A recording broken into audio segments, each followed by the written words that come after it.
Howdy, partner. Welcome to one of the most northern parts of the United States of America. Travel with me upriver as we talk to a bunch of ladies and fellers and they share their tales of wit and wisdom. That's right, it's time again for Skagit Storytellers with Liz Rankin.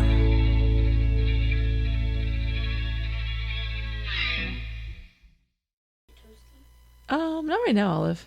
Maybe in a bit, Kay. Yeah. Thank you. That's enticing, though, petting a rabbit. Yeah, well, she's avoiding doing homework, so that's why she came in here. At least she's creative. She's so creative at getting out of stuff. Yeah, I've created an evil genius.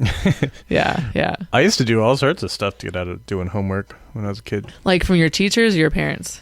All people in question. Yeah. And you can adjust that however you want. If you want to relax or stand up or whatever. Standing up for the podcast. Watch out for your head, though, because there's that. I'm very comfortable in my Mr. Burns posture right now. I don't know if you do you watch Why The do you Simpsons? have Kleenex boxes on your feet? Gotcha. There she is. We were talking about cartoons in our group chat, and because Charlie posted some trailer, and I was like, "Ooh, is that a movie?" Because the joke is I hate movies. I just don't really have time to watch movies, really. Yeah. I choose to do other things, and then I said, "Oh, is that a movie?" And they're like, "Oh, Liz hates cartoons." I'm like, "No, I love cartoons." Frisky Dingo, Archer. There's one called Dogs in Space. There's a character named Garbage. Hilarious. Yeah. We've already learned one thing today together. Are we rolling or? Yeah. Oh, okay. I hit record before you even walked in the room because I was like, "There's gonna be something. Okay. Something gold here." Yeah. Here we go. Also, did you see that? I want to do a live song tonight. Yeah, I saw that. I'm pretty weird because you were driving at the time. How could you have seen that? Hannah was driving me. Oh, is she here? No, she's off. She's doing like adult stuff. She's but like grocery shopping and no, she's at rehearsal with the Skagit Symphony. Oh, because she's like a serious musician. Yeah, and I'm just derping around. I was just at a baby shower yesterday. And I can't picture you at a baby shower. Well, you better believe it. Why did you have to go to a baby shower? Because, Victor Diesser. Oh, Olivia. Yeah, Olivia's I would have gone to that baby shower. Yeah, so it's like a cool guy thing. So yeah, I showed up there, and I was dressed in flannel and a beanie, and I kind of poked my head over the fence, and like all these, like every time I've gone over there, it's been like younger people, like cool people my age or younger. Yeah. But this was like Olivia's extended family, so they just stared in horror at me. And apparently Olivia's mom went up to her and she's like, "There's a mysterious lumberjack here." A mysterious lumberjack. Yep. All right, I like it. Yeah. So. All right, so that's your Disney villain persona, is a lumberjack. Yeah. I think I'm more like Hexus, the Fern Gully. It's a movie. Been a long time. Okay. I've heard of Fern Gully. Okay, but Hexus is this foul demon slime that lives inside of one of the trees or something. That's you. Yeah, and when like these blue collar schmucks like chop into it, he's like released and he starts like feeding off of like the exhaust fumes, and yeah, he's one of the scarier Disney villains out there. And then one of them is the Ballad of Hocket, which is I didn't know that was going to be on this EP. Yeah, it's the tale of AJ's intellectual property.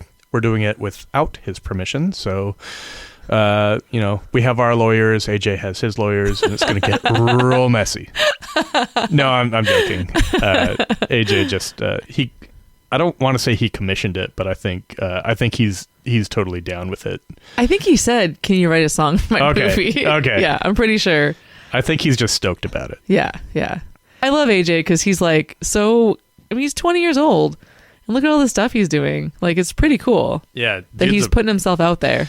Well, we immediately bonded because he was talking about horror, and I was like, well, you might not like this take that I have, but I don't like CGI in horror films. And his eyes lit up like he was looking at the face of God. He's so excited about like analog special effects. He's like, "Oh, dude." He started like just telling me how he like so AJ, how he does all these like it's really an art form where there's a lot of makeup and prosthetics and there's peanut butter. There's peanut butter involved, and I assume there's just the weirdest forums on earth for this kind of analog special effects, populated by like just the deepest, darkest horror dorks out there. Yeah. But I've noticed something about like people that are really into horror and really into metal is that they're the nicest people. Yeah. Like the guys at Bandcamp that had all like the face makeup on and stuff. I think they played the second day. I don't think I was what there. Was I can't remember what their name was, but they were younger boys, and they had like full on just like metal makeup, like black and white makeup, and they spoke in that like yeah. And even when they weren't singing, they were like speaking into the mic with that voice. Yeah. Which I was like, oh man, this is so good. I love it. And I was delighted because they immediately, like, when they were off the stage, they sat down and they were reading like fantasy novels. And like, this tracks, because the best metal guys are like fantasy dorks. They're all into like Tolkien, and they like Game of Thrones, and then like it goes even deeper and like nerdier from there. But yeah.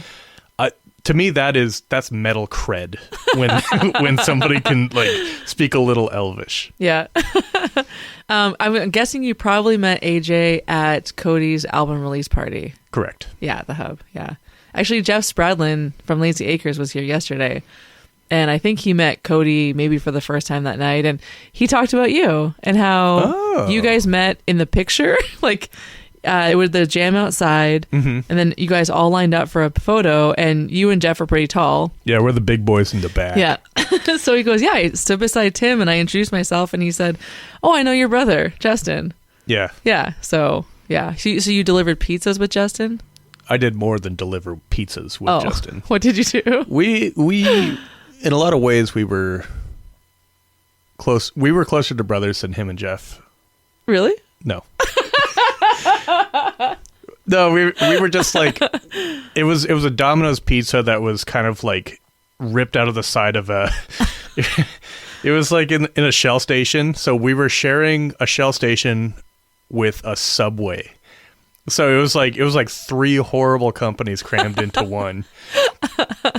And yeah, Justin, his brother, was just like, he was the big boy, but he was hilarious. And there are some big folks. They breed them big out here in Skagit. In Cedar Woolley. Well, they're from Cedar Woolley. They just live not far away. Yeah. Cedro boys. Yeah. The cassette thing is something that I've been pushing really hard. Like, I love cassettes. And I'm not doing it in like an ironic hipster way. Like, it's like, they suck so much. Like, you actually like the sound? I love the warble. I love the warmth. I love the machine noise of it. I love just how it gives it a little bit of an eerie quality. I'm not going to say it's a higher fidelity, but I have this thing against CDs because, when I was a pizza boy with Spradlin, I just had I had one of those horrible binders full of CDs. And over time, they all got smeared with marinara. And Did you ever have the 6-disc changer in your trunk? I never had that. Oh, I had that. I wish I had that. But after a while, they all the CDs got defiled. And when a CD is defiled, it does this really horrible skip thing, or it just stops working altogether. But when you screw up a cassette, it turns into a mutant, and it makes really cool, weird noises. It'll be like, hey, Mom, when you walk through... And it keeps going. Yeah, it keeps going, but it's this new thing that's pleasing to my ears. And I grew up with two very strange brothers, and we had acreage, and we were cut off from... In Monroe, right? In Monroe, yeah. Right. And we were cut off from society. Monroe, Alabama? Just kidding. Well, it's the Alabama of Washington. Oh, okay. State. Yeah. I was close. Yeah, but we had some acreage, and we had goats and chickens and all the fixins, Yeah. But we were just obsessed with recording on, we had these little boom boxes, and you could record onto blank tapes. But if you held the pause button a little bit while you're recording, it would make the speed and the fidelity like freak out. So you'd sound like a monster or a chipmunk. Or we very quickly became obsessed with like the sounds that you can tweak and twirl and like screw up with just through like putting a pencil in the tape and just screwing it up. And to me, that was the most fun a kid could have, was just sounding like a monster. Anyway. Well, I was going to ask you how like you started playing music, but like, was that kind of like your first exposure to like, hey, these sounds are cool? My cousin Jordan he started playing piano when he was but a child. He was like a real small kid, and he played, and it was like the Suzuki method or something. I've heard of that. Where you start teaching your kids super young, and it's like this, I don't know if everybody, I can't explain what the technique is. My listeners are intelligent. They know what you're talking about. I don't know what I'm talking about, though. I heard somebody say the Suzuki method once. So. Yeah. So they taught him with that, and I was so jealous that he could play the piano. And I kept asking my mom, like, could I get piano lessons? And she's like, you'd never practice. I was like, what are you talking about? So I taught myself how to play piano, and I never stopped practicing. In your face, Mom. Yeah. It was also a thing where we only had one computer in the house. That was pretty standard when I was growing up. Like, there was one computer in the house, and like everybody wanted to check their email. So there was this kind of like line of people that wanted to check their email and check their sites. It sounds so stupid. Check my GeoCities. Yeah, check GeoCities. My mom was on Juno, and the piano was in the computer room. So the piano was like the best place for me to camp out and like pounce when everybody was done. But pretty soon I got so into like playing the piano, I didn't even want to check my email anymore. Oh, so wow. Look at me now. That's awesome. Yeah. Okay, so the cassette tape was, you were pushing it for, and I guess we haven't even talked about, actually on the first thing on my list was Washington's Records. Yeah, let's go back. I know. I told you this is a very unorganized podcast. I'm fine with that. By the way, we're going live in 57 minutes. Oh, okay. Just letting you know. Cool. I set an alarm. So I should start drinking. So my first thing was Washington's Records, and I feel like I wanted to support them before because I heard about them through you, and I'm like, oh, if Tim's behind it, count me in. Mm-hmm. But then I met Sam, and then I saw him play.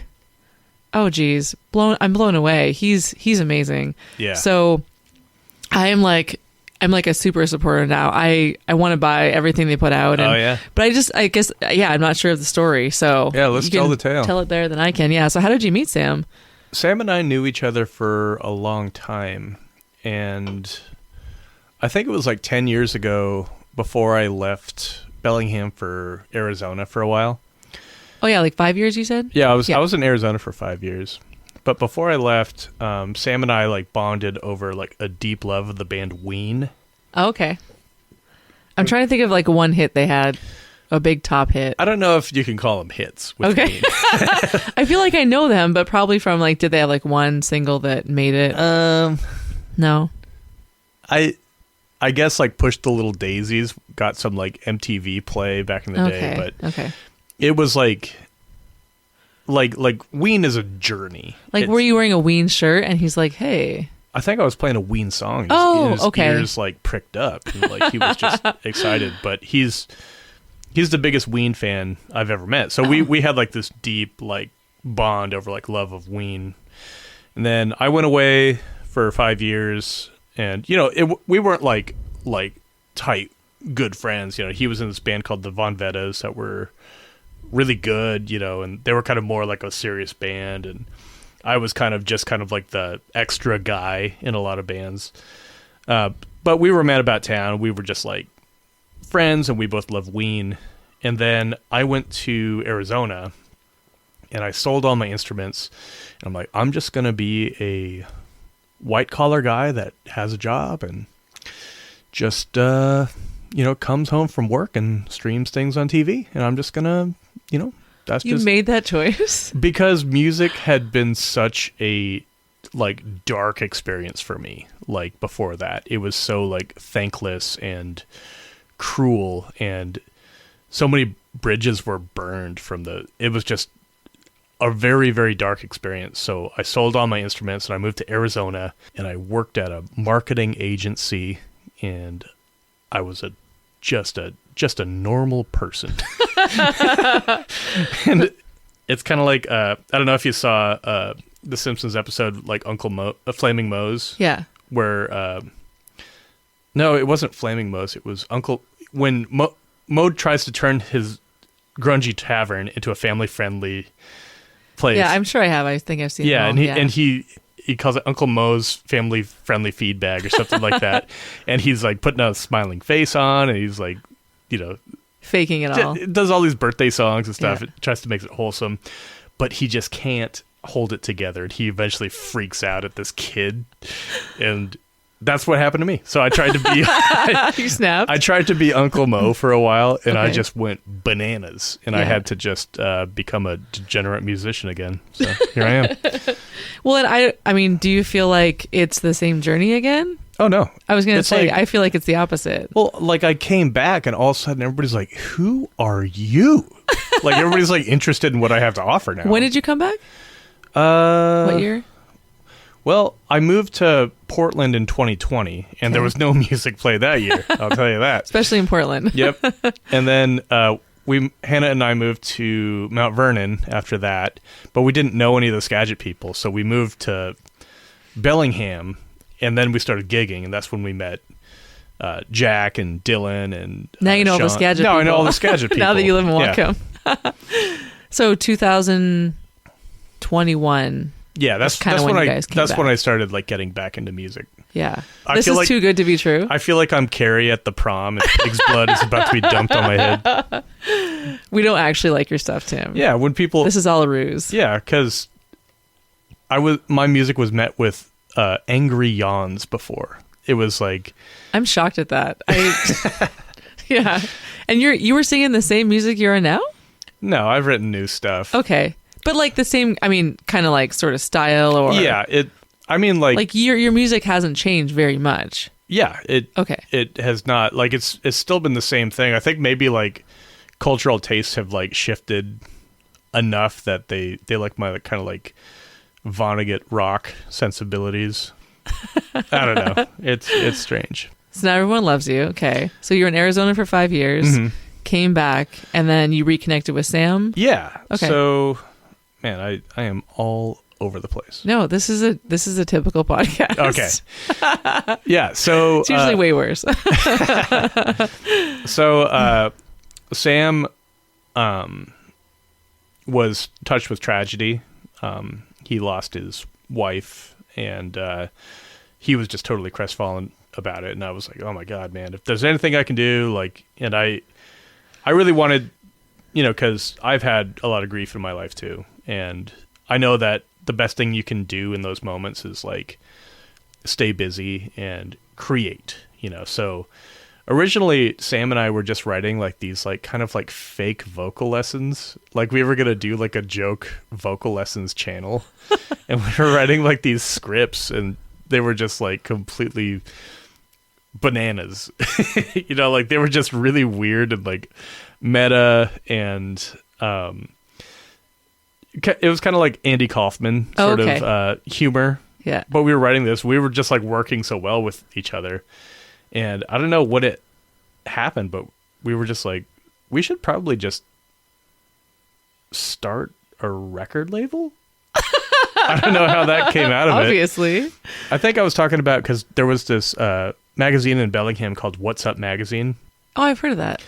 And they wrote music reviews that were like 200 words, unedited, just volunteers, people from the community just writing 200 words about whatever CD was slid through the slot. And, like, God bless them. It was cool that they reviewed local artists and things like that. That was totally cool. But the journalistic standards were just not I mean, like you can only critique rock journalism so much, but I think I come from like kind of a, Lester Bangs, Chuck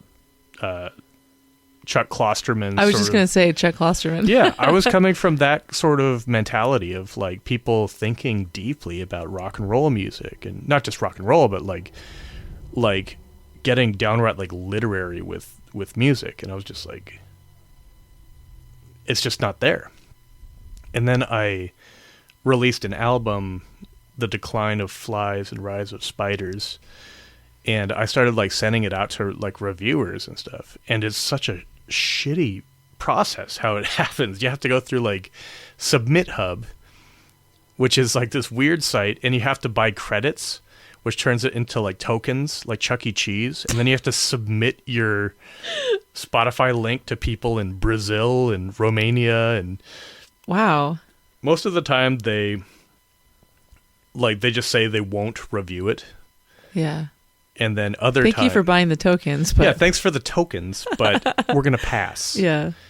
And then the other times, it's like 200 words, and they're like, Tim Mechling is a songwriter that lives in Washington State.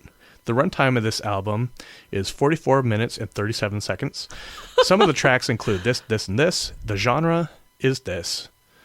Here's a link to his Spotify. That's not a music review. Wow. That is like, I was like, I wrote lyrics and stuff. Yeah. I played a solo. Listen to me. Like it was written as if somebody actually hadn't clicked the link and listened to it at all. Yeah. And that was demoralizing in its own way. So I wanted to start writing like real reviews for people that showed that I actually took the time and I listened to their music and I paid attention to the details, and I'm trying to come up with a bigger like cultural statement that's coming from this thing. So I've been writing the shit out of these reviews, like really putting hours in, listening and writing. And that's a big part of the Washington's thing right now, is that we actually write reviews, we press vinyls, we make cassettes for people, we make CDs for people, we sell merch, we can work with people on all sorts of different things, promote features. We're less than a year old right now, so there is still like a lot of growth that needs to happen, but I'm actually blown away by like the success we've seen just in this first year. And when you say we, so you guys both started it? Yes. So it's Sam I thought it was Sam's thing and you were just, helping him out. No, you guys went in together and did this. Yeah, we went together and did this. Got it. And he's more like the business and networking sort of sides. Like he knows like prices and like how to handle the money and the taxes and the business accounts and stuff like that. I have no clue how to do that. Yeah. So I'm kind of the creative fulfillment side of it. So I do graphic design. I'm the writer for the reviews. I built the website. I do the SEO, digital marketing. For De-esser's album, I did a lot of the graphic design for like the actual physical label. I do t-shirt designs and just all that. That's kind of my half of it, and he's the other half of it. Yeah, I love that De-esser album. It's so good. Oh, isn't it? It's just like it leaves you like breathless by the end. Yeah, it really does, and I love it too because I love that idea of playing a record here, but also because I have my radio show, I have a bunch of records at the station. Mm-hmm. But then Olive, she has her own record turntable too. And so I think about how, God, I wish I had like 3 copies of some of these albums. But the cool thing is I can go on Spotify and play his album and it sounds like a vinyl. Yeah. Yeah. So I'm guessing that was completely intentional. Yes. By the way, when I used to drink, Chue Ale was like top 2 favorite beers. Is this so good? Is this tempting you? No, you're fine. You're fine. I do wish that Athletic Brewing did come out with a winter ale. I'm sure they do. They should partner with every beer. They have a lot online that you can order, and they do a lot of special ones. Like they do sours, and I had a peanut butter stout once, which was really good. That sounds good. But the fact that you can go down to the local gas station or Walmart and get Athletic Brewing, at least 3 different kinds, is that's huge. pretty cool. Yeah, yeah. My dad used to when he quit drinking, he would keep a bunch of O'Douls around the house. And yeah. When I go places and I say, "Oh, do you have any NA beer?" They go, "Yeah, we have O'Douls." I'm like, "No. Why?" Yeah. There are so many different kinds out right now. Like Budweiser has one. Like Yeah. Heineken Zero is pretty good too. yeah, it's not bad. And it's, I mean, like, yeah, it's just nice to have choice. And that 12-hour jam we had in Concrete, I think there was like 6 people drinking NA beers. It was really cool to see. It is cool, because a lot of like the 30-somethings in my life are just like, like after the video shoot for the thing, we went to McKay's Tap House. And Yeah. Are we getting pictures, guys? It's like, actually 6 of us aren't drinking. Oh, all right. I actually did have a thing about Drinking? No. About my drinking? Is this an intervention? Tim, your friends are going to be here in Oh, a minute. no! I was just going to ask what your dad liked to listen to when you were younger, or was he really into music, or... Oh, yeah. Because I can't remember when he passed away. He passed away, I think, 2010. I was a little twerp boy. Wait, how old are you? I am 35. Okay. Yeah, young. so I was still, I was a very, 22. very proficient trombonist. Oh, okay. So I was like an all-state trombonist, and I went to college and played like trombone in college and took all these composition classes and Yeah. music theory dork stuff. Yeah. You know. So you were in your early 20s when your dad passed away? I think I was 20 years old when he died. Okay. Yeah. Yeah. Well, I think 21. It's been a minute. I think if my dad were a huge piece of shit, it would have been easier to like say goodbye to him. But the fact that he was like the coolest guy. Was he? He was like it's like if you mixed Jack Nicholson and Santa Claus and made him an electrical engineer with all the stories. He was just the coolest guy. Like life of the party, super funny. He was a formation skydiver. Oh, like with other people? Yeah, so Making that's where they shapes? jump out of planes and they latch onto each other's arms and stuff, and they form like these like snowflakes in the sky built Wow. of men. Do you have a song about this? I feel like you No, should. like that That sounds like a literally- really good song. Yeah, literally what he did. But he had these just the best stories, man.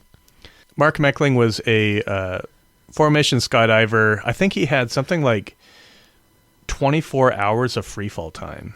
And if you think about each jump being like 2 to 3 minutes, that's a lot of time. That's a lot. In the act of freefall, which is, it's crazy how much time he spent doing that. But he was working as he worked at Boeing. He worked as an aeronautical engineer, contracting here and there. And he just spent all his time like skydiving with just nefarious people. Yeah. After that. Why are they nefarious? Yeah, they called them adrenaline junkies, and they were people that there's a novelty-seeking brain type. They can't get enough dopamine. It's like those people that can't sit still, people that are, when they're kids, they're always jumping off of things. I think it's a lifelong thing. So it was just a lot of them were like really into drugs. A lot of them, it was like 60s and 70s, early 80s. So a lot of them were like just high as a kite all the time. And skydiving? And skydiving. Oh, I'm thinking like they would skydive. So maybe they were like former addicts and they're like, oh, I have to skydive. I'm sure there was a degree of that as well. Yeah. But it's like a legitimate thing that people get like withdrawal from like the adrenaline rushes. They can't, it's like the more and more you do it, the more you have to do it. So. That is so fascinating because a lot of ultra runners, people, especially people do 50 and 100 milers. Yeah. They, after you're done a race, it's depressing. Yeah. Like we kind of go into this post-race depression, and then what cures it? Sign up for another one. Yeah. And a lot of ultra runners are former alcoholics or drug users, and so the thing is like, oh, I turned my life around. I'm a runner now. Yeah. But then we're just addicted to that. Yeah. Well, that's the thing about that particular dopamine-seeking brain type is there's no sense of moderation there. There's no, there's no like, oh, maybe I should skydive a little bit. Maybe I should go every 2 weeks. Like, these guys were going like every day after work, just crazy people. So the story in question here, they were at a bar drinking, and they were getting all kind of like worked up, and they were talking about just like, if you were to be at skydiving altitude high enough, I think it's about like 2 miles off the ground. Maybe I'm wrong about that. Skydivers correct me somewhere, but like, if you were at that high up off the ground,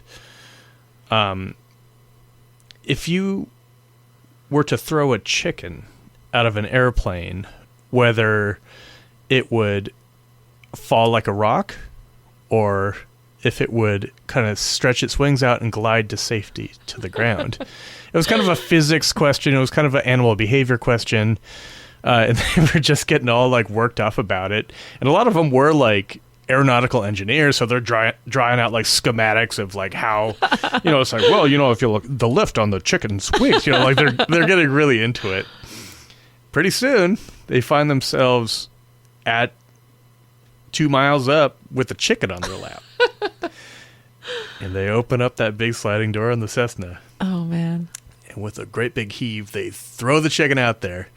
And the first thing that happens is the chicken screams and both of its wings break. And so they're watching this chicken descend to earth just in this death spiral. Just like circling and going to the ground. And it lands in some poor farmer's field. Oh my gosh. Yeah. Oh man. And one guy on the plane is like, I won $100. Oh man. But can you imagine being that farmer? Like the next day you find like there's just like feathers as far as the eye could see. How old was he when he started doing all this jumping? I think it was after he got out of the Navy. Okay. So I think well, it was funny because when he got out of Vietnam, he immediately moved onto a commune in San Francisco, like a hippie commune. So he went from like Vietnam to just being a full blown like San Francisco hippie. How long was he there? In San Francisco? Yeah. I don't know. It's murky. Okay. I don't Does he have any stories from that? Oh yeah. Yeah? Yeah, there's some stories there. There was one where he was driving across a bridge. The San Francisco Bridge. And the big one? The Golden Gate Bridge? Yeah, Golden Gate Bridge. Okay. And he got pulled over, and he was still like in the Navy at the time, but he was just on leave in San Francisco. And they pulled him over, and there was a warrant for his arrest. And he was just like, well, I didn't do anything. And he's like active military at the time. And so they put him in jail. And it turns out there was just another Mark Mechling out there. And it was like pre-computers, so I'm sure there was all sorts of clerical errors like that. But there was another Mark Mechling in the United States that had a warrant for his arrest at that time. And so after 48 hours in jail, they let him out. And then there's a rule in the Navy, if you get in any trouble with the law whatsoever, you got to go to the brig. So you get like double penalized. So he got like double trouble in the Army, like from the Navy for mistaken identity. So, wow. Yeah. And then after he was in San Francisco, is that when he moved up here? Yes, I think so. Okay. How do you meet your mom? Do you know? Well, she was a pilot. Oh. And he was a skydiver. And there was like this, it's weirdly cute, but they went to this, I think it was like an air show where they would do like formations and, they'd watch the planes go real fast and do loop-de-loops and twirls. And, I'm the only member of my family that doesn't think planes are interesting. So I don't know. Oh, your brothers love planes? No. Oh. But like all my uncles, my grandparents, like everybody's like airplane people, and I just didn't get the bug. But yeah, he was, I think, like loading up his he was in his like skydiving rig, and he was walking past the crowd, and he was about to go up in a airplane and jump out in a funny way, and then he smiled at my mom, and my mom was like, Now that's my type. Or something like that. That's how your mom tells it? Yeah. But he had like this big, crazy Jack Nicholson smile. Just big. He was a charmer.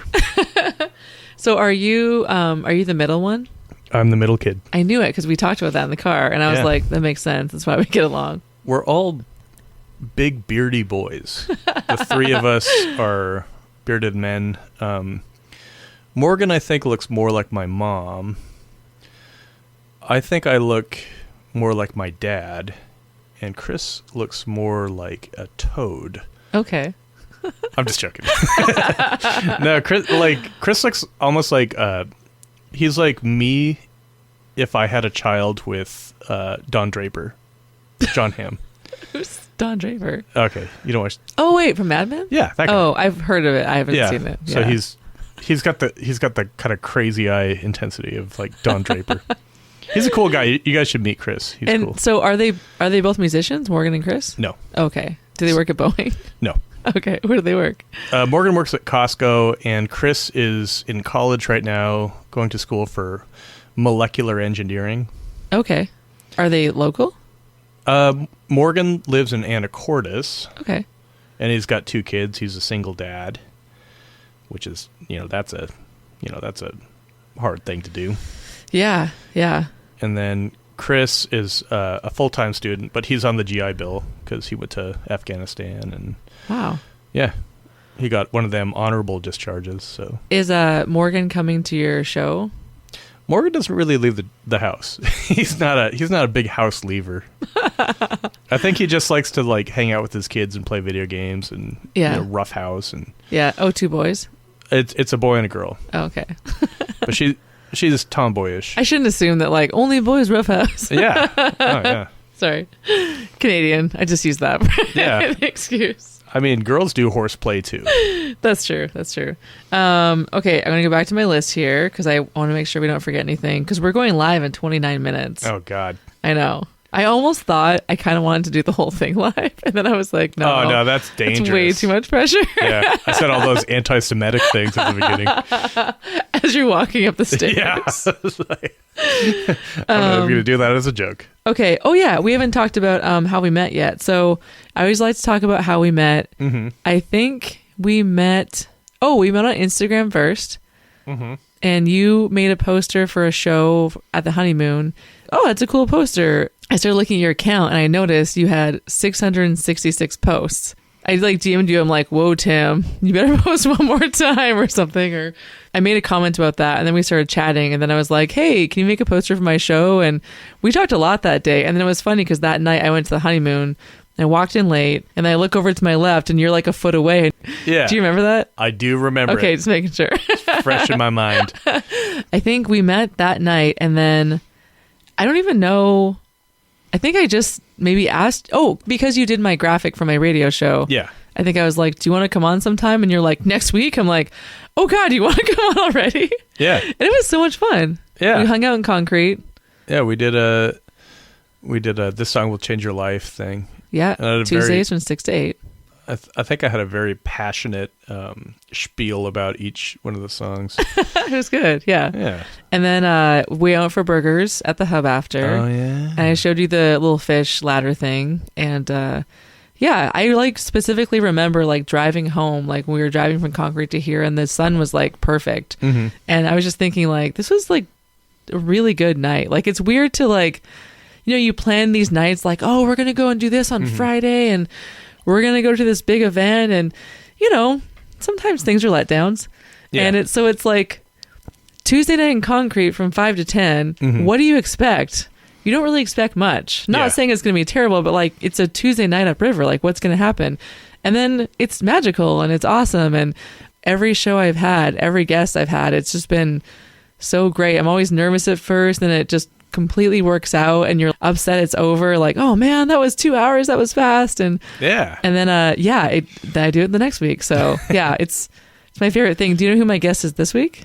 I feel like I do. It was supposed to be my friend, but she had to back out. Okay. And I had gotten a bunch of records from Dylan's mom. Okay. Dylan, Sean's mom. And I said, oh, Leona, Wes and Jeff were talking to me so much and we kept getting distracted like this. I said, I didn't get to any of the records that I borrowed from you. I'm so sorry, but I have no guest next week, so it's just going to be all you. Mm-hmm. And she goes, well, show me the pictures of the records that I gave you. I forget now, and I'll tell you the songs that are good. And I go, okay. Wait, why don't you just come on my show? Oh, and she's no like, way. Really? So it's Dylan and his mom. Oh, my God. I know. That is so cool. I know. I mean, you're more than welcome to drive down. But and so I was like, well, Sean too, right? And she's like, I don't think he can make it. So, of course, I had to text Sean separately, like, what are you doing? Yeah. You have to come. So I'm hopefully it'll be an amazing show and he'll be very jealous. And yeah. Maybe Maybe I'll just be at the hub, like drinking alone, listening to the show. Oh man. Yeah. So I'm really excited. So I mean, I love it because like I don't even know Leona.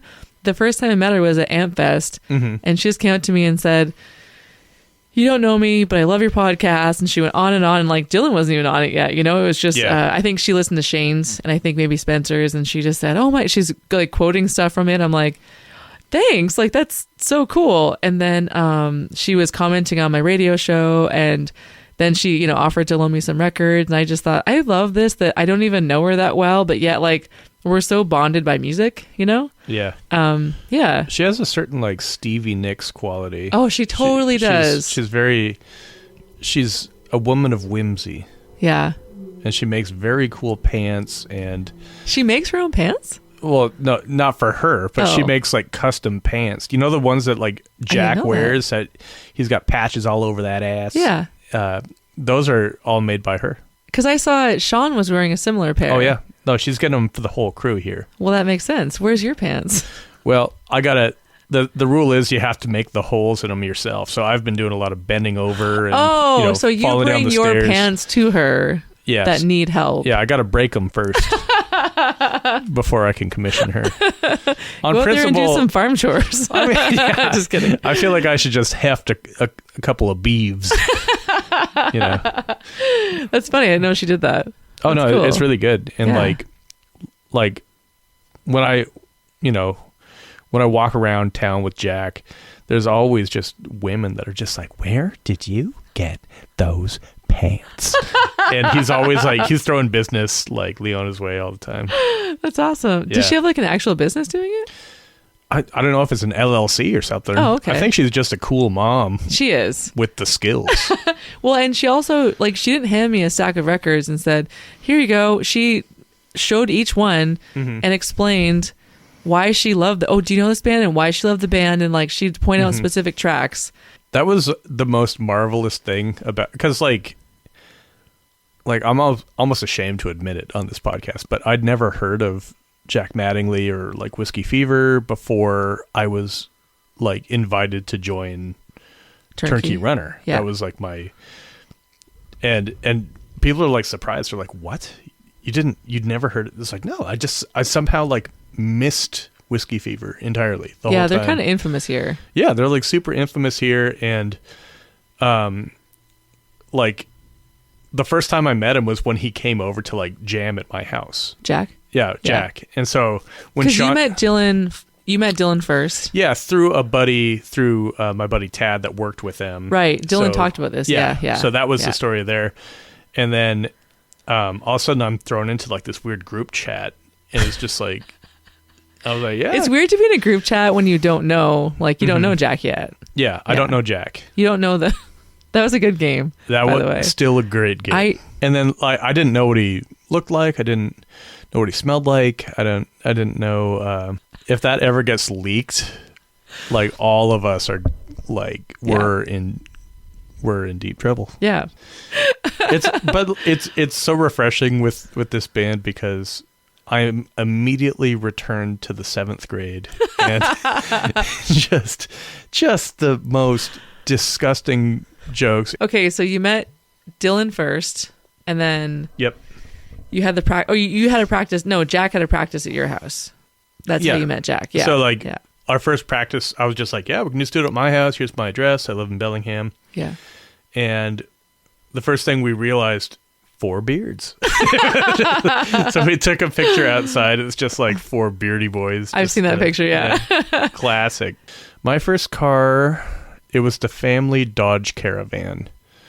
and it had been like driven by everybody first, then Morgan had it, and I don't know what the hell he did with it. like the way the car drove after he was done with it, it was as if he was just doing donuts with it every day. The wheels were not in alignment. Yeah, it was just, oh my God. It was a nightmare car. And like, we'd spent so much time slamming the sliding door on it that only Mechlings knew how to open and close it after a while. Only the Mechlings knew. Yeah, it was like this secret knowledge that we had. Pass it down generation to generation. Yeah, and he would go to these like scary parties where like he'd get stuck at it and he had to leave because something horrible was happening. He had to like leave in like a very abrupt hurry. So there was all these scratches on the sides from like when he had to just like abandon a party because something horrible was happening. Like zombies were starting to attack the God. car. This one time. Have you ever just told you about these? You never experienced them yourself? It's just the story that Morgan told. This is a story that Morgan told.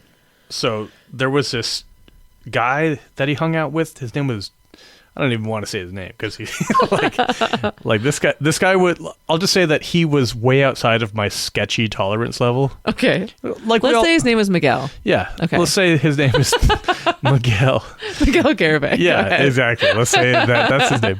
Anyway, for whatever reason, my brother was like hanging out with this guy that was way like, we all have friends that are a little sketchier than us, and we're like, okay, live and let live. Makes you feel like a good person. Yeah, it makes you feel like a good person. But then there's people that are just like, yeah, I need to not spend time with this.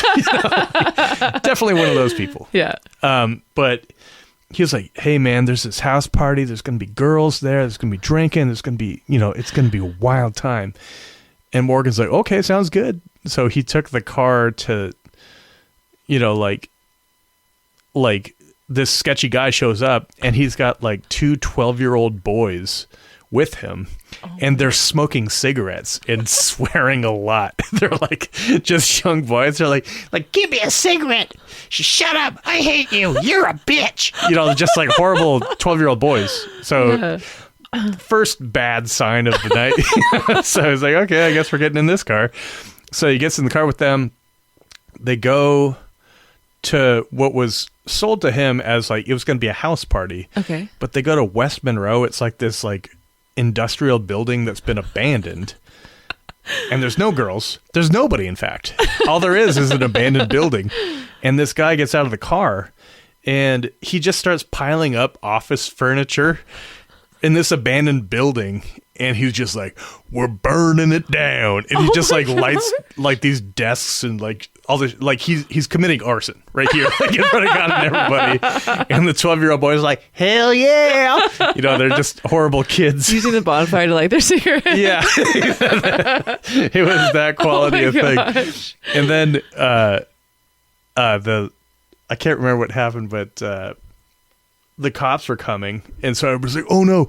Because when you burn down a building, usually like someone calls. Yeah. So like, oh no, let's get in the car, and so they like pile into the car. And, like one of the kids forgot his weed inside, so instead of like going, they have to wait for this horrible boy to like run back into the burning building to rescue like a bag of weed that he got. And anyway, so through some miracle, nobody went to jail out of that whole event. Probably 6 figures of property damage done in one night. And this is why Morgan doesn't like leaving the house. Yeah, I think he was just burned a lot early. He was just like no thanks. The world is big and scary, and there's people like Miguel out there. I have to keep my kids safe. Yeah. Well, I woke up in a ditch and I stank like a buzzard's beak. So many stains on my shirt, I think my beer bottle sprung a leak. Well, David's in my shotgun, I must confess. Recorded all the pornos on the VHS. But what in the hell did I do to deserve you? At 5:40 in the morning, show up on the old front lawn. I backed over the cat I threw the carcass into a bog. I got my savings in my shotgun, I must confess. Recorded all the pornos on the VHS. But what in the hell did I do to deserve you? But when I get sober, I'ma clean up my act. I'm gonna scrub my body with a cold dish rag. I can't just yet, there's too much on my plate. I got a hell of a thirst that I can't satiate. Well, what's that you say? Well, of course, I'm still your man. I wrote the whole damn song for you, I just don't understand. Well, I don't remember that, I was drunk off my ass. But since we're here together, I just have to ask, what in the hell could I do to win you back? Tell me, what in the hell could I do to win you back?